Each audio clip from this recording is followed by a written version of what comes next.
नमस्कार, माझे नाव बिलाल वाघ. मी आज थोर नेते यशवंतराव चव्हाण यांच्याविषयी माहिती सांगणार आहे. यांचे लेखक आहे प्राचार्य डी पाटील. पुष्ट पानावर दिलेले त्यांचे ते कविता लिहित आहेत. त्यांचे लेखक सांगितले प्राचार्य डी पाटील सर.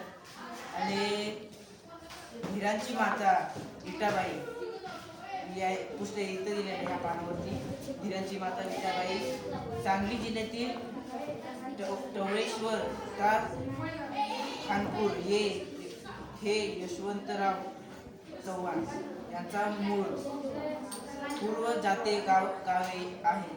4 पिढ्यापूर्वी त्यांचे पूर्वज विटा या तालुक्याच्या गावी राहू लागले. ज्या यशवंतरावांनी आपली गाव, जिल्हा व महाराष्ट्र याचे नाव जगाच्या इतिहासात हजरात केले.